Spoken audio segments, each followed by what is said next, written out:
Hello everyone, welcome back to our YouTube channel study Mantra. आपके अपने YouTube channel study मंत्रा में आपका स्वागत है। मैं हूं आपकी host doctor Mansi Mishra. Okay, तो आज का ये हमारा सेशन बहुत इम्पॉर्टेंट होने वाला है हमारे एनडीए साथ ही साथ हमारे एमएनएस एस्पिरेंट्स के लिए। सेशन स्टार्ट क्या होगा? सेशन आज तो बिल्कुल बोर्ड खाली है, कुछ भी नहीं लिखा हुआ है। चलो लिख देते हैं बोर्ड पे क्या है सेशन। आज फिर हम लेकर आए हैं अपना सुपर 30, यानी फिर से 30 क्वेश्चन सॉल्व किए जाएंगे, सॉल्यूशंस होंगे, ऑप्शंस भी एक्सप्लेन किए जाएंगे और बहुत कुछ। तो ये सेशन हमारा बहुत इम्पॉर्टेंट है एग्ज़ाम पॉइंट ऑफ व्यू के लिए, क्योंकि यहाँ पे वन लाइनर्स डिस्कस होते हैं, प्रीवियस ईयर्स में आए हुए क्वेश्चंस डिस्कस होते हैं, हर एक ऑप्शन पे चर्चा होती है, साथ ही साथ उसका सही आंसर भी देखा जाता है। तो ये सेशन बहुत इम्पॉर्टेंट है और आई होप इसे कोई मिस नहीं करेगा, क्योंकि अब आप जितने क्वेश्चंस की प्रैक्टिस करोगे ना, आपके लिए उतना ही अच्छा है। रिवीजन हो जाता है। क्वेश्चन के प्रैक्टिस करने से बच्चों क्या होता है, हमें चैप्टर का रिवीजन हो जाता है। एक बार चैप्टर पूरा रिकॉल हो जाता है माइंड में कि उस चैप्टर के इंपॉर्टेंट पॉइंट्स क्या थे, हमने कुछ इंपॉर्टेंट तो नहीं कहीं मिस नहीं कर दिया, और अगर कहीं मिस किया होता है तो वो भी ध्यान आ जाता है। तो this is very important session for everyone, तो no need to go anywhere. I hope यहाँ आप मेरे साथ बने रहेंगे वीडियो जितनी भी देर का होगा, ठीक है। चलो, आज फिर जीतने के लिए तैयार, आज फिर सीखने के लिए तैयार। यानी अभी हम क्या कर रहे हैं, थोड़ा थोड़ा करके सीख रहे हैं। क्यों? क्योंकि अभी हम जीत की तैयारी कर रहे हैं और हमें एग्ज़ाम फोड़ के आना है, यानी जीत के आना है। चलो, हर बार हर वीडियो में 4 लाइन्स होती हैं, आज भी हो जाए कि छोड़ दिया जाए? नहीं भैया, छोड़ा क्यों जाए, यही तो वो हौसला है जो हमें यहाँ बांधे रखता है। बच्चों, गौतम बुद्धा जी की लाइन मैंने पढ़ी थी और काफ़ी समझ में भी आई मुझे और काफ़ी अच्छी भी लगी। ये बात सही है कि हम अपनी किस्मत नहीं बदल सकते हैं। ये बात सही है कि हम अपनी किस्मत नहीं बदल सकते हैं, लेकिन अपनी आदतें बदलना तो हमारे हाथ में है ना। ये बात सही है कि हम अपनी किस्मत नहीं बदल सकते हैं, लेकिन हम अपनी आदतें ज़रूर बदल सकते हैं, और अक्सर बदली हुई आदतें ही किस्मत बदला करती हैं। कुछ समझ में आया? ये बात सही है कि हम अपनी किस्मत नहीं बदल सकते हैं, लेकिन हम अपनी आदतें ज़रूर बदल सकते हैं, और अक्सर बदली हुई आदतें ही किस्मतें बदला करती हैं। यानी हमें अपनी आदत बदलनी है। अभी तक जो भी हरकतें थी, लॉकडाउन एंजॉय कर लिया, सो लिया, खेल लिया, घूम फिर लिया। घूमा फिरा क्या, लॉकडाउन में थे, घर ही पे थे, सो रहे थे, खा पी रहे थे, आराम से मस्त एंजॉय की लाइफ। अब हॉल टिकट्स हाथ में है, एग्ज़ाम की डेट अनाउंस हो चुकी है, यानी अब बस एग्ज़ाम, सिर्फ़ और सिर्फ एक माइंड में गोल होना चाहिए, और वो क्या है? एग्ज़ाम फोड़ना है, हर एक क्वेश्चन डील करना है, और उसको उतनी ही अच्छी तरह से डील करना है जितना हम अभी रिवीजन करके जाने वाले। यानी यहाँ जो पढ़ रहे हैं ना, मेन मुद्दा क्या है, वो एग्ज़ाम में भी याद रहना चाहिए। ऐसा ना हो यहाँ तो याद है, वहाँ भूल जाएं, ताकि एग्ज़ाम में इतने पैनिक हो जाएं कि आता हुआ क्वेश्चन भी गलत करके चले आएँ। तो अक्सर एग्ज़ाम में ये देखने को मिलता है कि जो क्वेश्चन हमें आ भी रहा होता है, अधिकतर हमारा वही गलत होता है। क्यों? क्योंकि पैनिक होते हैं, कॉन्शियसनेस नहीं रहती, ध्यान नहीं देते, छोटी छोटी सी गलतियाँ करते हैं और आता हुआ क्वेश्चन भी गलत करके चले आते हैं। तो हमें एग्ज़ाम में यही काम नहीं करना है, आता हुआ क्वेश्चन तो बिल्कुल भी गलत नहीं करना है, और जिस क्वेश्चन में थोड़ा सा डाउट हो ना, उसको थोड़े से प्रेजेंस ऑफ माइंड के साथ डील करना है, वो भी सॉल्व होगा। क्यों? क्योंकि हम कर रहे हैं तैयारी जीत की। बहुत अच्छा ऐड है, बहुत अच्छी लाइन है, यूज़ कर लेनी चाहिए ना कभी कभी। चलो बढ़ते हैं सुपर 30 की तरफ। भाई अब तो आदत हो जानी चाहिए like, comment, share and subscribe की। जो नए हैं सब्सक्राइब करेंगे, जो पुराने हैं they will like and comment और नोटिफिकेशन बेल, ठीक है। चलो, सुपर 30 का पहला क्वेश्चन है, लेप्रोसी इज कॉज्ड बाय। पहला क्वेश्चन देखते हैं, आ जाओ भैया बोर्ड पे। पहला क्वेश्चन हमारा क्या कह रहा है कि लेप्रोसी इज कॉज्ड बाय। रुको, अभी लिखने दो, लेप्रोसी। बच्चों, लेप्रोसी किससे होती है? ऑप्शंस देख लेते हैं। पहला है हमारा वायरस, बी है बैक्टीरिया, सी है प्रोटोजोआ और डी है हमारा रेट्रोवायरस। ठीक है, ये 4 ऑप्शंस हमारे पास दिए हुए हैं। पहला है लेप्रोसी। पहला क्वेश्चन क्या है, लेप्रोसी किससे होती है? Virus, bacteria, protozoa, retrovirus. चलो एक एक करके एक्सप्लेन करते हैं। लेप्रोसी क्या होती है बच्चों? Leprosy is a disease which is caused bye Mycobacterium leprae. Leprosy किससे होती है? कॉज होती है माइकोबैक्टीरियम लेप्रे। अब देखो नाम में ही आ गया, किससे कॉज होती है? Mycobacterium leprae. माइकोबैक्टीरियम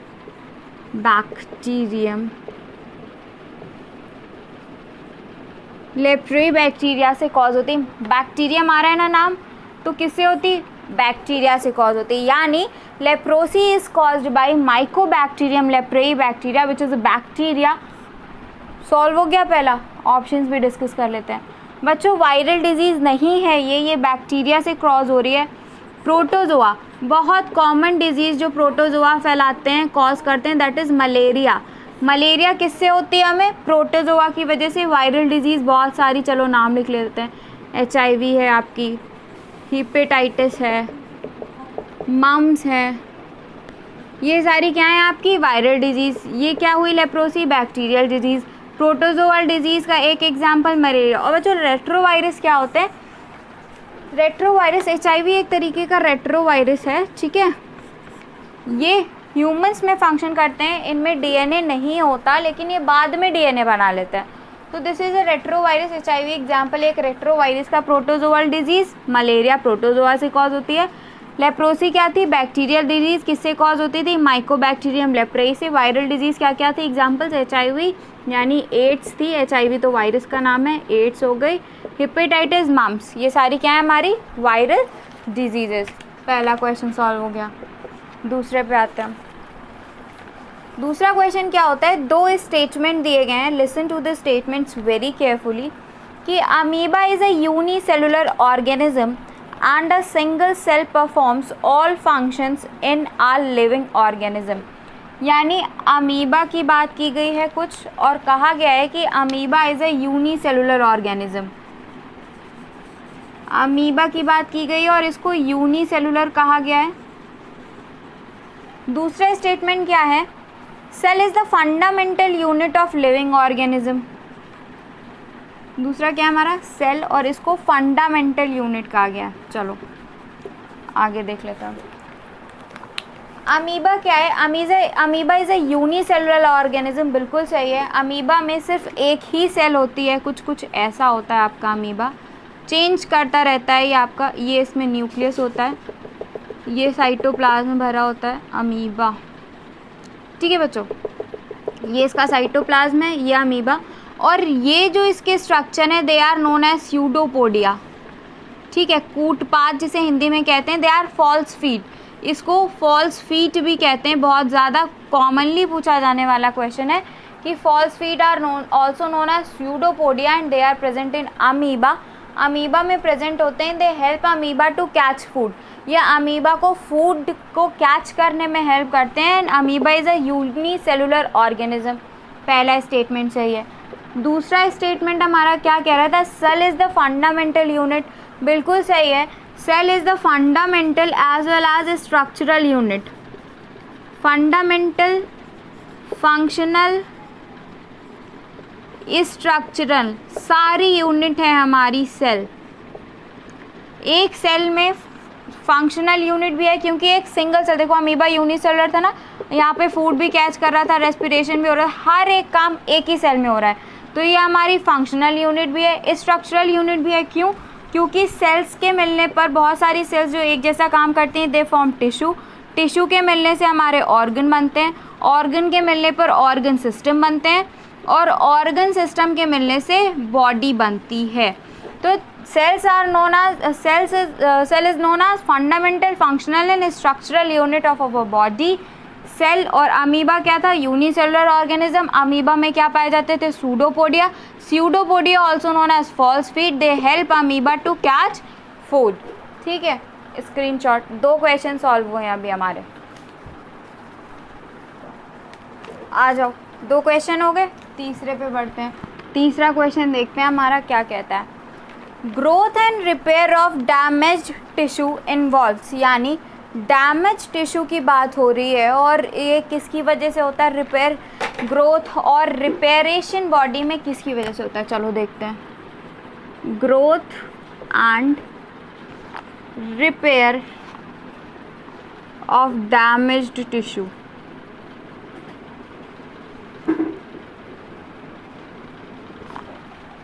ग्रोथ और रिपेयर हमारी बॉडी की तभी पॉसिबल है जब सेल डिवीजन हो। क्यों? क्योंकि जो सेल डैमेज हो गई हैं they will replaced by some fresh newly formed cells, उन्हें रिप्लेस किया जाता है न्यूली फॉर्म्ड सेल से। और न्यूली फॉर्म्ड सेल्स कहाँ से आएंगी? They are produced after cell division. वो कैसे बनेंगी? सेल डिवीजन के बाद उन्हें बनाया जाएगा। अब सेल डिवीजन कितने होते थे? 2, बेसिकली 2 होते थे, वैसे तो ए माइटोटिक भी है। Mitosis and meiosis.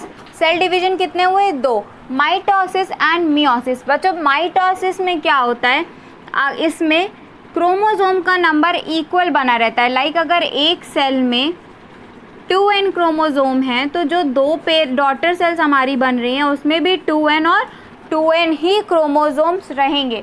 लेकिन मियोसिस में क्या होता है, जो पेरेंट सेल में अगर 2n क्रोमोसोम्स हैं तो जो 2 डॉटर सेल बनती हैं इनमें क्रोमोसोम का नंबर हाफ हो जाता है।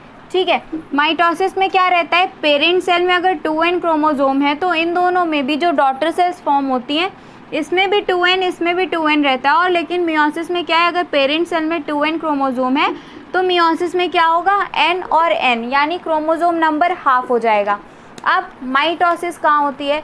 माइटोसिस होती है जनरली सेल डिवीजन के लिए, यानी सेल डिवीजन कैसा भी हो, जो हमारी बॉडी में ग्रोथ होनी हो, कोई चीज़ रिपेयर करनी हो, या फिर बॉडी में जितनी भी सोमैटिक सेल्स हैं। अब यहाँ पे एक और नाम आ गया, somatic cells. What are somatic cells? These cells form our body.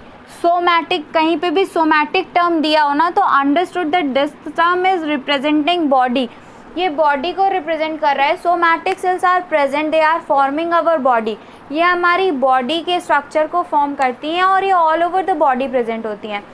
दूसरी होती है हमारे गैमेटिक सेल्स। जो गैमेटिक सेल्स होती है ना, they are responsible for the gamete formation, ये हमारे गैमीट फॉर्मेशन के लिए रिस्पॉन्सिबल होती हैं। And they forms the gamete, ये गैमीट का फॉर्मेशन करती हैं। ये गैमीट क्या होते हैं, एक मेल गैमीट होता है, एक फीमेल गैमीट होता है।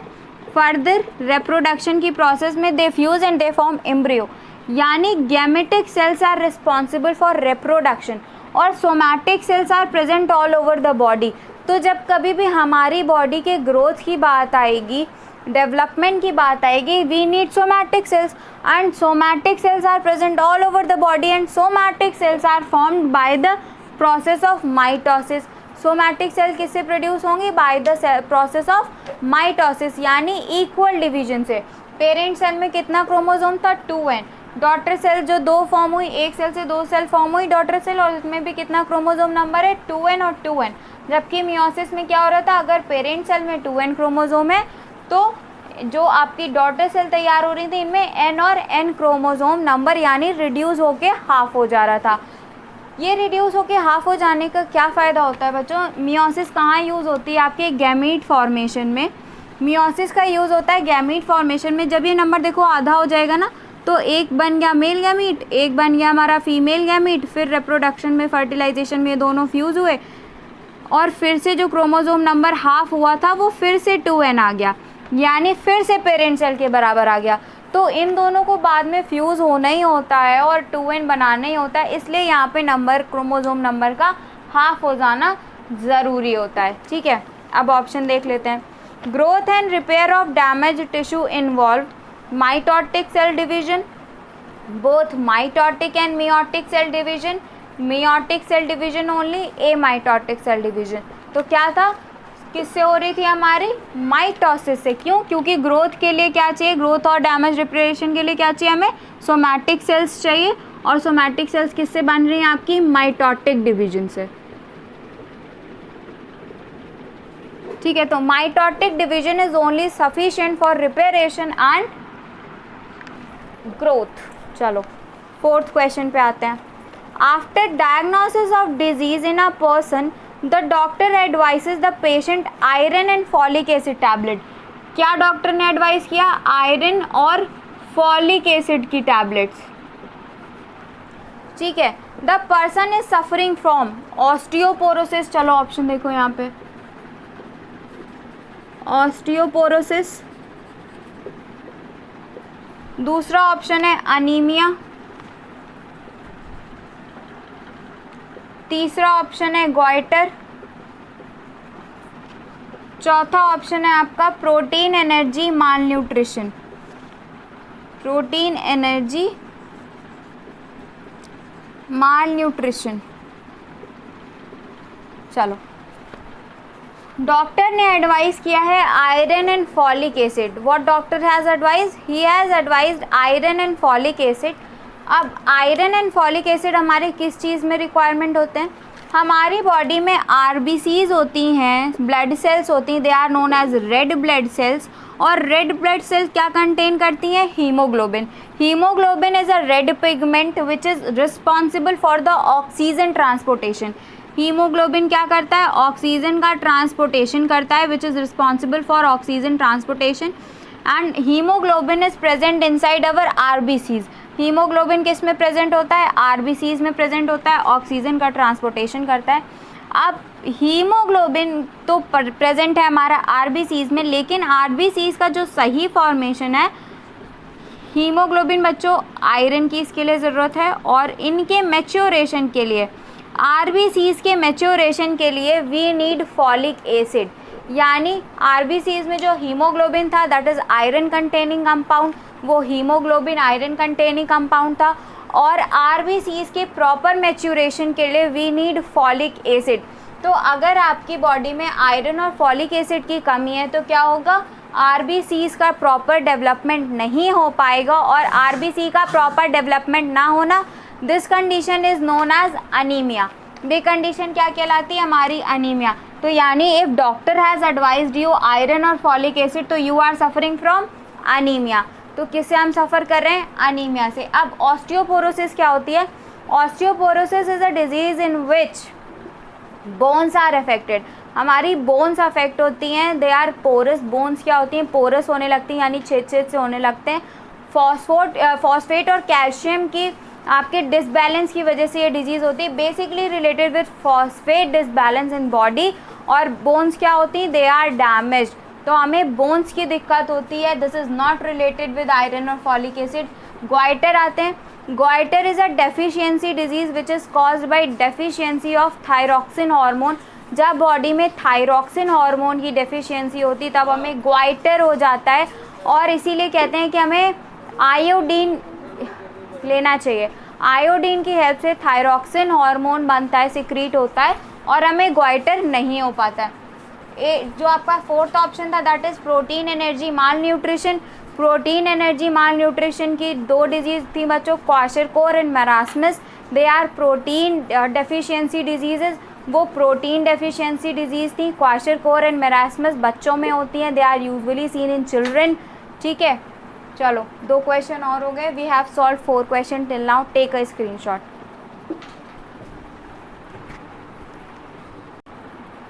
फिफ्थ क्वेश्चन क्या कहता है हमारा कि dropsy is a disease caused due to adulteration in.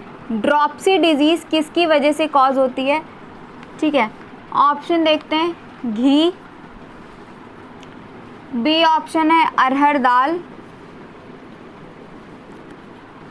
C is mustard oil,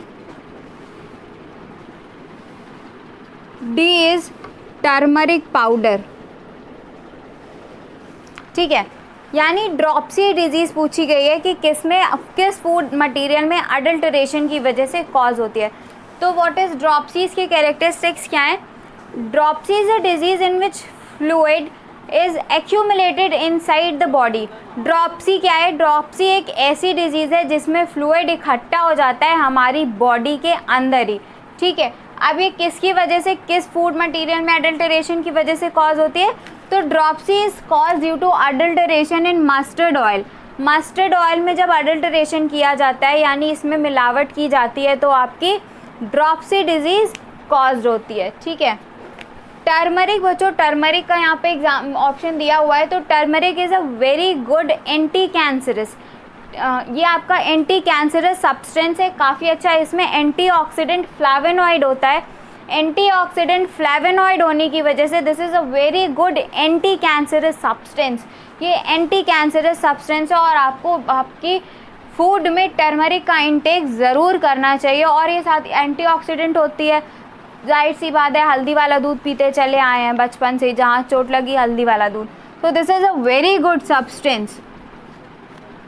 चलो 6 क्वेश्चन की तरफ बढ़ते हैं। छठा क्वेश्चन आपकी स्क्रीन पे ये रहा। चलो, leaves of which of the following plants are not used for rearing of silk worms, not used for rearing of silk worm, silk worm के लिए नहीं यूज़ की जाती हैं। देखो, मलबेरी पहला ऑप्शन है हमारा, मलबेरी, दूसरा है कैस्टर, सी वाला है हमारा ओक एंड डी वाला है हमारा टीक। तो बच्चों मलबेरी जो सिल्क वर्म है, जब हम सिल्क वर्म को रख के एक कॉमर्शियल वे पे आपका सिल्क प्रोडक्शन करते हैं तो this process is known as sericulture, यानी जब हम सिल्क को रख के आपस में और एक कॉमर्शियल वे में सिल्क प्रोड्यूस करते हैं ना, then this is known as sericulture. ये कल्चर क्या कहलाता है हमारा, sericulture. We are having silk worm with this. ठीक है, सिल्क वर्म से ही सिल्क बनाया जाता है और ये प्रोसेस किस में आ गई, सेरीकल्चर में। अब इसमें ऑप्शन दिए थे, इनमें से कौन सी लीफ सेरीकल्चर के लिए यूज़फुल नहीं है, तो बच्चों mulberry, mulberry is very good, mulberry का ही सबसे ज़्यादा प्रयोग किया जाता है, यूज़ किया जाता है।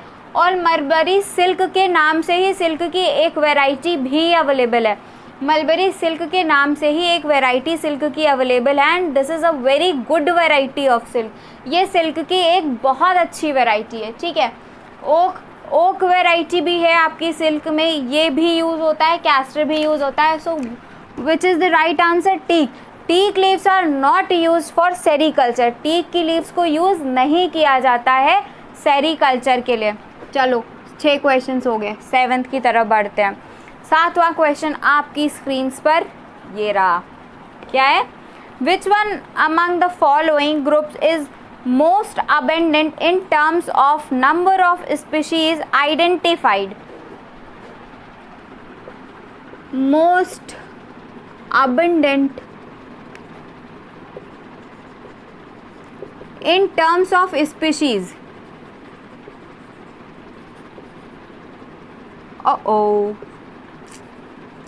Terms of species.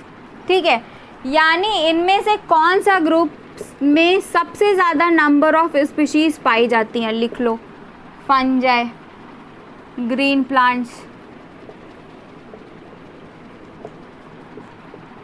सी वाला बैक्टीरिया, डी वाला इंसेक्ट्स। चलो आ जाओ बच्चों, R.H. विटेकर का नाम आपने सुना होगा ना। R.H. Whittaker is a scientist who is responsible for the classification. R.H. Whittaker क्या थे, रिस्पॉन्सिबल हैं आपके क्लासिफिकेशन के लिए। इन्होंने 5 ग्रुप्स में क्लासीफाई किया था, प्रोटिस्टा, ठीक है, मोनेरा, प्रोटिस्टा, फिर प्लांटी, फंजाई, एनिमेलिया। ठीक है, यानी 5 जो ग्रुप इन्होंने बताए थे, 5 ग्रुप का क्लासिफिकेशन का क्रेडिट किसको जाता है, R.H. विटेकर को। और ये कौन कौन से ग्रुप थे, प्रोटिस्टा, हालांकि प्रोटिस्टा से पहले मोनेरा आना चाहिए था लेकिन नाम वैसे ही याद रहता है, protista, Monera, fungi, Plantae, animalia. ठीक है, अब ये जो 5 ग्रुप थे, इन 5 ग्रुप में अलग अलग एनिमल्स को क्लासीफाई किया गया और रखा गया। प्रोटिस्टा बच्चों जो आता है, प्रोटिस्टा से पहले मोनेरा की बात करते हैं। मोनेरा में आपके यूकैरियोट्स रखे गए, यानी ऐसे ऑर्गेनिज्म जिनमें न्यूक्लियस डेवलप नहीं करता और न्यूक्लियर मेम्ब्रेन नहीं पाई जाती। ठीक है, they are kept in Monera. Protista में क्या रखे गए बच्चों? Unicellular eukaryotes. प्रोटिस्टा में क्या रखे गए? Unicellular eukaryotes. प्लांट किंगडम को पूरा डिफाइन करा था। 5 किंगडम क्लासिफिकेशन है ना ये, protista, Monera, fungi, Plantae, animalia, 5 group थे, आर.एच. व्हिटेकर ने दिए थे। तो प्रोटिस्टा में किसको रखा गया? Unicellular eukaryote. मोनेरा में किसको रखा गया? अब प्रोकैरियोट्स को। मोनेरा में किसको रखा गया बच्चों? प्रोकैरियोट्स को। प्रोकैरियोट्स क्या होते थे हमारे? मोनेरा में किसको रखा गया बच्चों? प्रोकैरियोट्स को। प्रोकैरियोट्स क्या होते थे? इनमें न्यूक्लियस नहीं डेवलप करता था, न्यूक्लियर मेम्ब्रेन नहीं होती थी, तो that's why they are known as prokaryotes, यानी पहले की सेल। They are less developed, least developed. इनमें न्यूक्लियर भी नहीं है, न्यूक्लियस मेम्ब्रेन भी नहीं है, ठीक है। प्रोटिस्टा में क्या आ गया हमारे? Unicellular eukaryotes. Plantae, plant group आ गया। एनिमेलिया, पूरी एनिमल किंगडम किस में आ गई हमारी? एनिमेलिया में आ गई। और फंजाई एक अलग ग्रुप हो गया, ठीक है, बात हो गई। अब बच्चों एनिमेलिया में ही कई सारे फाइलम्स आ गए। एनिमेलिया में क्या है? कई सारे फाइलम्स आ गए, और इन फाइलम एनिमेलिया में सारे एनिमल्स उठा के रख गए, इनको भी कई सारे फाइलम्स में डिवाइड किया गया। एक फाइलम हम आता है आर्थ्रोपोडा। एक फाइलम क्या आएगा? आर्थ्रोपोडा। और बच्चों आर्थ्रोपोडा की ही क्लास है इंसेक्टा। आर्थ्रोपोडा की क्लास क्या है? इंसेक्टा। इंसेक्टा में इतनी ज़्यादा स्पीशीज़ हैं जो और किसी, सबको मिला लो किसी में नहीं है, यानी insecta is the taxonomical classification which is having maximum number of species. यानी इंसेक्टा जो हमारी क्लास थी, इसमें इतनी ज़्यादा स्पीशीज़ हैं, कीड़ों की इतनी ज़्यादा प्रजातियां अभी तक मिल चुकी हैं कि they are maximum in number. ये मैक्सिमम है नंबर में। तो जो हमारे ऑप्शन कहते थे फंजाई ना, ग्रीन प्लांट्स ना, बैक्टीरिया ना, इंसेक्टा सही। इंसेक्टा में सबसे ज़्यादा नंबर ऑफ स्पीशीज़ पाई जाती हैं। 8 पे आ जाओ। स्क्रीनशॉट लेना है? चलो अच्छा ले लो। हो गया क्वेश्चन? समझ में आ रहे हैं? अगर समझ में आ रहे हैं और ये सेशन आपको आपके लिए बेनिफिशियल लगता है तो प्लीज़ हमें कमेंट सेक्शन में ज़रूर बताएं। If this section is very beneficial to you तो please let us know in the comment section. Super 30 session है, मार्क्स बताना स्कोर करके कितने हैं, और लाइक का टारगेट रख लें। ओके, लाइक के टारगेट से याद आया, thank you to everyone, a very big thank you to everyone. आपने उसमें लाइक टारगेट हमारा पूरा किया था, और आई होप इस वीडियो के लिए भी, सुपर 30 पार्ट 2 के लिए भी हमारा लाइक टारगेट ज़रूर पूरा होगा। और इसमें भी कितना लाइक टारगेट है? 50। हम कम में खुश हो जाते हैं, ठीक है, कम में खुश हैं। 50 लाइक्स ज़्यादा नहीं है, शेयर कर दो, हो जाएगा। 50 लाइक्स टारगेट पूरा करना है ना, बिंगो करना है हमारे साथ। चलो स्टार्ट करते हैं। 7 क्वेश्चन हो गए, 8 पे आ जाओ फटाफट। कैडेट्स हमारे ऑलवेज इन जोश। 8 क्या कह रहा है? Within an animal cell the most abundant inorganic constituent of protoplasm. Oh inorganic पूछ रहा है बच्चा मेरे, इनऑर्गेनिक। और ऑप्शन देख लो क्या है? Sodium and potassium, okay, water. C वाला क्या है? आयरन। एंड डी वाला क्या है? फॉस्फेट। नन्हे मुन्नो बच्चा पार्टी मेरी, हाँ बच्चा पार्टी से तो अब तो फेमिलियर हो गए होगे जो हमारे व्हाट्सएप ग्रुप पे जुड़े हैं। लाइव सेशन डेली बच्चा पार्टी आती है। चलो इनऑर्गेनिक पूछ रहा है, और देखो सब यहाँ पे इनऑर्गेनिक लिखे हुए हैं। Sodium potassium inorganic elements, water inorganic, iron inorganic, phosphate inorganic. लेकिन क्वेश्चन कह रहा है inorganic constituent which is present maximum in our protoplasm. Protoplasm में मैक्सिमम क्या है? That is water. सबसे ज़्यादा किसका अमाउंट है हमारे प्रोटोप्लाज्म में? वाटर का है, ठीक है। तो और अगर बच्चों पूछा जाए कि which is the most abundant element within our cell, हमारी सेल में कौन सा एलिमेंट सबसे ज़्यादा पाया जाता है, कौन सा कैटायन सबसे ज़्यादा पाया जाता है, तो पोटेशियम बनाता है K+, which is most abundant cation within a cell.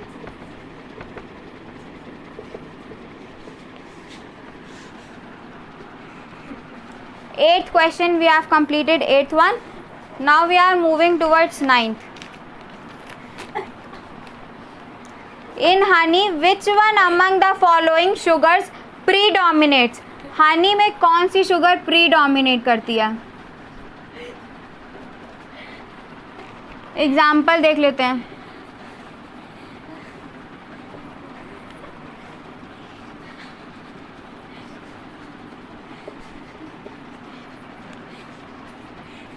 Sucrose, fructose, galactose, और डी वाला क्या है हमारा? माल्टोज। चलो, कौन सी sugar, which sugar is predominating इन हनी? हनी में कौन सी शुगर प्रीडोमिनेटिंग है? सुक्रोज। सुक्रोज बच्चों जो हम शुगर लेते हैं टेबल शुगर होती है हमारी, दिस इज टेबल शुगर। जो हम चीनी का इस्तेमाल करते हैं ये सुक्रोज होती है, टेबल शुगर है हमारी। सो दिस इज प्रेजेंट, सारी लगभग शुगर प्रेजेंट होती है हनी में, बट मैक्सिमम क्या होती है हमारी? फ्रक्टोज। तो बी ऑप्शन करेक्ट है, fructose is predominating sugar in our honey. Take a screenshot. अच्छा, स्क्रीनशॉट से पहले हनी का नेचर भी पूछा जाता है बच्चों। Honey is basically neutral.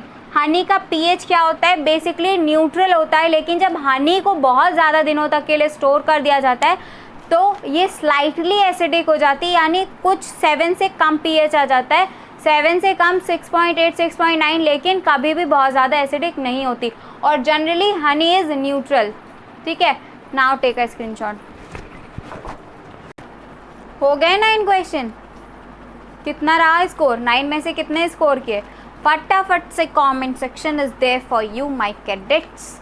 बच्चा पार्टी 9 में से कितने क्वेश्चन सही हैं? फटाफट कमेंट सेक्शन में बता दो। और इफ़ आपको लगता है कि ये सेशन हमारा सुपर 30 का आपके लिए बेनिफिशियल है और आपको ऐसे ही बहुत सारे सेशंस चाहिए, तो प्लीज़ वो भी कमेंट सेक्शन में हमें ज़रूर बताएं। कमेंट सेक्शन वेट करता है भाई आपका, हमारी बच्चा पार्टी का और हमारे एनडीए के कैडेट्स का। Comment section is there for you. Okay, 10वां सवाल आपकी स्क्रीन पर ये रहा एनडीए के लिए और एमएनएस एस्पिरेंट्स के लिए। रुपए बहुत मिलेंगे, जॉब तो लगने दो, लाइफ तो सिक्योर होने दो। ठीक है, चलो आगे आ जाते हैं। 10th क्वेश्चन देखते क्या कहता है। ओ पेज तो फिल था यहाँ पर। इस पेज में 9 ही क्वेश्चंस थे। I have to turn the page. चलो 10th पे आते हैं। What is a breakbone fever most commonly known as? Breakbone fever आ गया बच्चों, बड़ी बीमारियों के नाम हो रहे। ब्रेकबोन फीवर, हड्डी तोड़ दी इस फीवर ने। टाइफॉइड है, राइनाइटिस,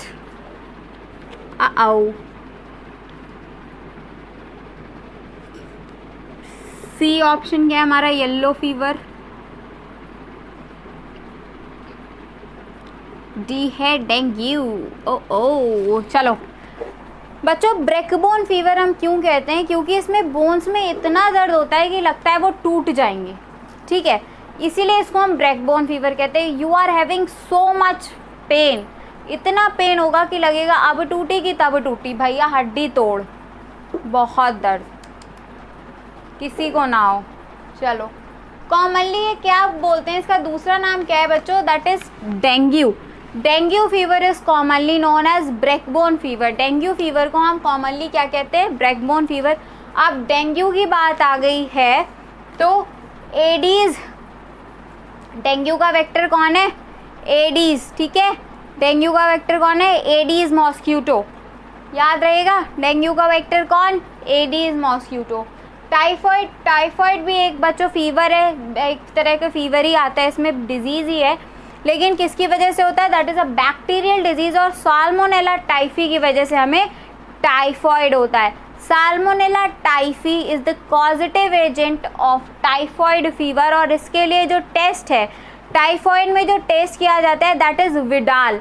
विडाल टेस्ट किया जाता है टाइफॉइड में, और लैडर लाइक फीवर आता है। यानी टाइफॉइड के सिम्टम्स क्या रहेंगे, कभी तो आपकी बॉडी का टेम्परेचर 104, कभी क्या हो जाएगा 101, लेकिन वो कभी 98.6 विच इज़ द नॉर्मल टेम्परेचर, कभी वापस 98.6 पे नहीं आएगा। तो बॉडी क्या रहती है, हमेशा एक लेवल हाई ही रहती है टेम्परेचर पे, कभी नॉर्मल 98.6 पे नहीं आती है। This is characteristic property of typhoid, that's why we are having ladder like fever. Ladder like fever रहता है, पैटर्न इसका लैडर लाइक रहता है, कभी ज़्यादा कभी कम, लेकिन वो कभी नॉर्मल पे नहीं आता है। और विडाल टेस्ट टाइफॉइड के लिए किया जाता है। डेंगू को हम ब्रैकबोन फीवर कह रहे थे, और डेंगू का वेक्टर कौन है, एडीज मॉस्क्यूटो, ठीक है, याद रहेगा। Rhinitis, itis is inflammation, inflammative disease है ये हमारी, ठीक है। चलो 10th क्वेश्चन सॉल्व हो गया। अब आते हैं 11th क्वेश्चन आपकी स्क्रीन पर, ये रहा। केबीसी खेल ले, क्या फ़र्क पड़ता है, कुछ भी खेल लो, खेल खेल में याद होना चाहिए। मुद्दा क्या है, याद करने का, कैसे भी याद हो, खेल के, गा के, नाचने तो नहीं वाली हूँ यहाँ पे, ठीक है। मुद्दा क्या है, याद करने का, और वो याद करके रहेंगे। चलो 10 क्वेश्चन हो गए, 11 बड़े, आ जाओ मेरे प्यारे प्यारे बच्चों। 11 क्वेश्चन क्या कह रहा है, which one among the following is not a sexually transmitted disease. Oh oh oh oh, not a sexually transmitted disease.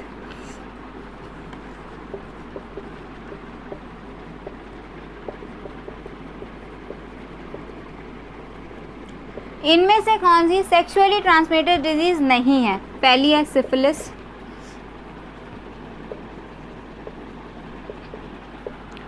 दूसरी है गोनोरिया, तीसरी है स्कर्वी। ओहो, स्कर्वी का नाम आ गया, चर्चा पे चर्चा होगी आज। फिर है हेपेटाइटिस बी। सारे डिस्कस कर लें, यहाँ पे आ जाओ, सारे डिस्कस करते हैं एक एक करके। बच्चों, syphilis and gonorrhoea both are bacterial diseases, means they are caused by bacteria. Syphilis और गोनोरिया, निसेरिया गोनोरिया बैक्टीरिया से होती है, और syphilis is caused by treponema pallidum. Both are bacterial diseases, ये दोनों ही हमारी क्या है, बैक्टीरियल डिजीजेज।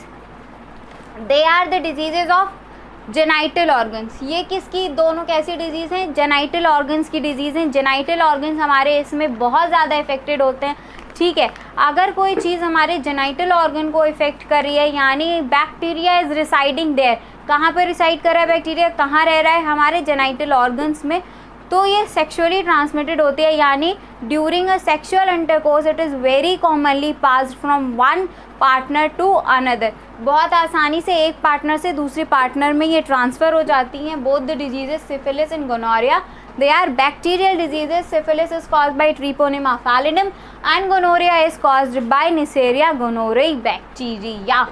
Okay. स्कर्वी कुछ याद आया? वीडियो लेक्चर कौन सा वाला? विटामिन एंड डिजीज़ वाला। बच्चों क्या कहा था, एक भी लेक्चर नहीं मिस करना है। विटामिन और डिजीज़ ये टॉपिक तो आपका ऐसा है कि हर साल 1 से 2 क्वेश्चन, चाहे आप एनडीए उठा लो, चाहे एमएनएस उठा लो, या फिर कोई भी स्टेट वाइज कॉम्पिटिटिव लेवल, कुछ भी सीडीएस उठा लो, विटामिन और डिजीज़ पे 1 क्वेश्चन से 2 क्वेश्चन आपको मिलने ही मिलने हैं। यानी ये क्वेश्चन, ये सेक्शन तो ऐसा है कि डेफिनेटली पूछा जाता है।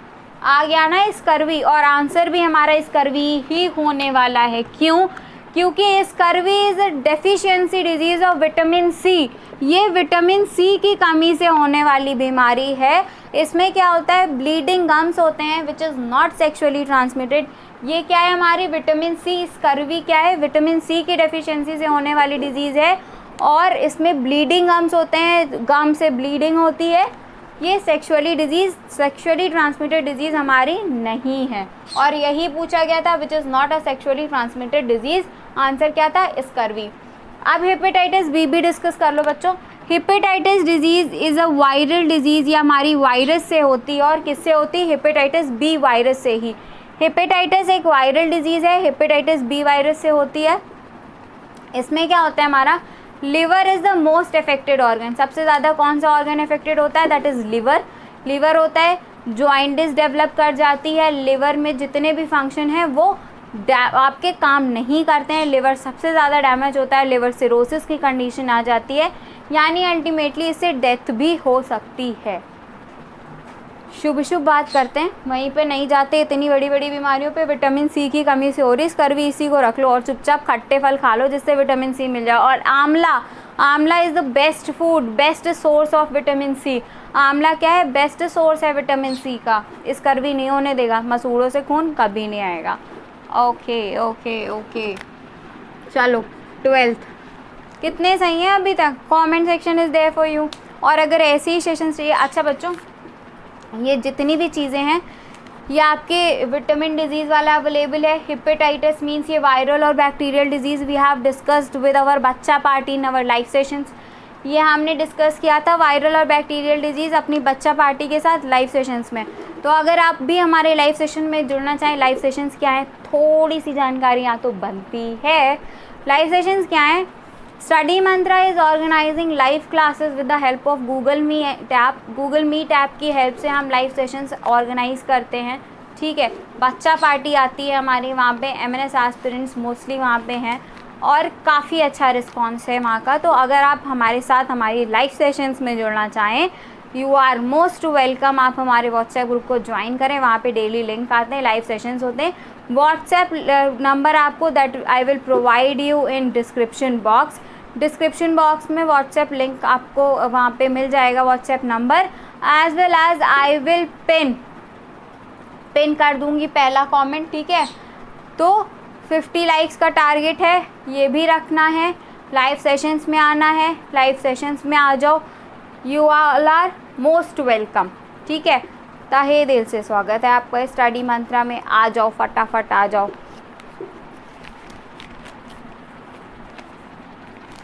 ट्वेल्थ वाले बढ़ते हैं, ठीक है। 12th वाला क्वेश्चन क्या है हमारा? The site of cellular respiration in animal cell. Cellular respiration, options देख लेते हैं। क्या दिया हुआ है? Ribosome.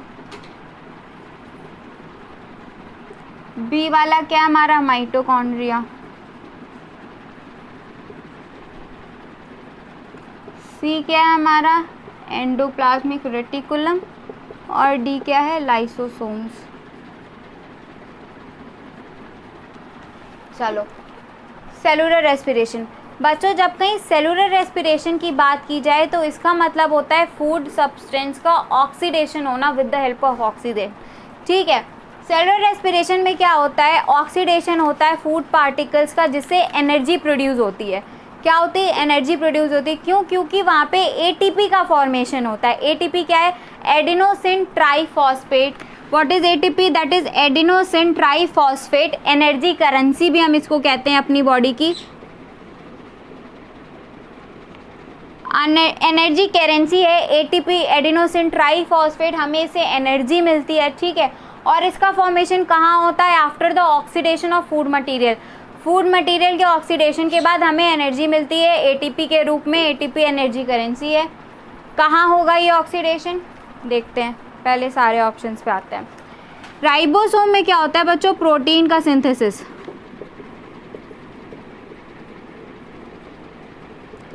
Ribosomes are responsible for protein synthesis. RNA और राइबोसोम्स मिलके प्रोटीन सिंथेसिस करते हैं, ठीक है। कट गया ये ऑप्शन। एंडोप्लाज्मिक रेटिकुलम पे आते हैं। एंडोप्लाज्मिक रेटिकुलम हमारी बॉडी में दो होती हैं, RER यानी रफ एंडोप्लाज्मिक रेटिकुलम और SER यानी स्मूथ एंडोप्लाज्मिक रेटिकुलम।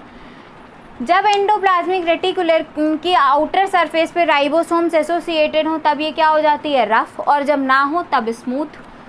जो रफ एंडोप्लाज्मिक रेटिकुलम है वो राइबोसोम्स की वजह से इम्पॉर्टेंट है हमारे प्रोटीन सिंथेसिस के लिए, और जो स्मूथ वाली है वहाँ पे राइबोसोम्स नहीं है, इस वजह से वहाँ पे लिपिड का फॉर्मेशन होता है।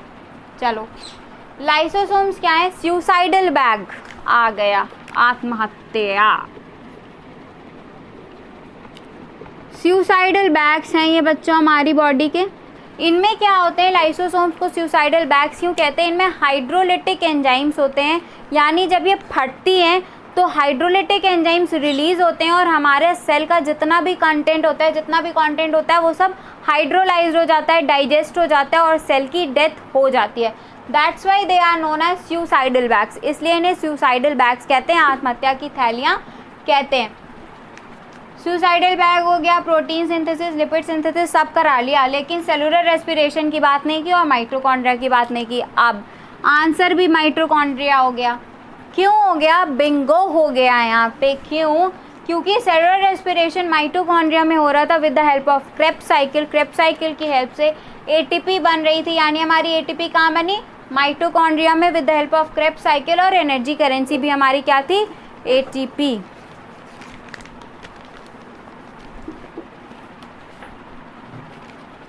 कितने सही हो गए? 12 में से? फटाफट कमेंट सेक्शन में बता दो। चलो 13th आ जाओ। 13th क्वेश्चन क्या कह रहा है? Which of the following statement about vitamins are correct? Vitamins के लिए कौन से स्टेटमेंट करेक्ट है? Vitamin C is essential to make connective tissue of body, बिल्कुल सही। विटामिन देखा, विटामिन से दूसरा क्वेश्चन नहीं है, बताया था वो सेशन बहुत इंपॉर्टेंट है, नहीं देखा देखो। विटामिन बहुत एसेंशियल है, विटामिन सी कनेक्टिव टिश्यू बनाता है, सही है। Vitamin D is needed for synthesis of I pigment, ना विटामिन डी से क्या बन रहा था? विटामिन डी कैल्शियम के एब्जॉर्प्शन के लिए ज़्यादा ज़रूरी था।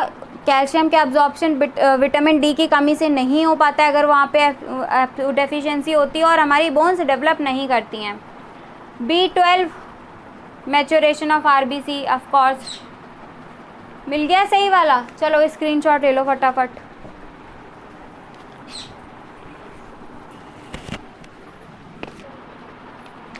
फोर्टीन क्वेश्चन पे आ जाते हैं। 14th क्वेश्चन आपकी स्क्रीन पर ये रहा। 14th क्वेश्चन क्या कह रहा है बच्चों? Presbyopia is visual defect caused by. Presbyopia एक विजुअल डिफेक्ट है, बिल्कुल सही। प्रेसबायोपिया,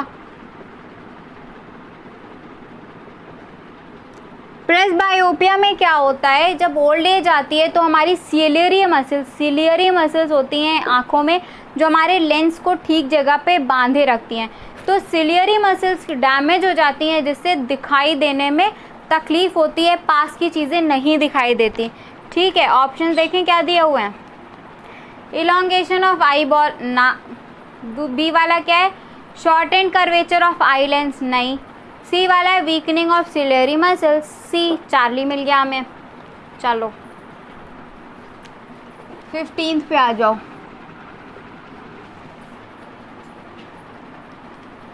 15 क्या कह रहा है? Which one among the following animals does not undergo periodic moulting of their external body covering? किस एनिमल में एक्सटर्नल बॉडी कवरिंग की मोल्टिंग नहीं होती है? चलो ये भी देख लेते हैं। कॉकरोच, बच्चों कॉकरोच में भी मोल्टिंग होती है। कॉलेरा, कॉकरोच रहा, कोबरा रहा, सी है अर्थवर्म और डी है dragon fly. Cockroach, cobra, earthworm, dragon fly, किस में नहीं होगी भैया? कोबरा, स्नेक है, मोल्टिंग होती, केचुली छोड़ते हैं सांप। कॉकरोच में होती है या नहीं? अभी देखते हैं। अर्थवर्म में मोल्टिंग होती है, of course. Dragonfly moulting होती है, हाँ भैया। यानी सही कौन सा है? कॉकरोच। चलो नोट्स बना रहे हो ना? 50 क्वेश्चन हो गए, 15 हो गए, फटाफट नोट्स बनाओ यहाँ तक। चलो फटाफट।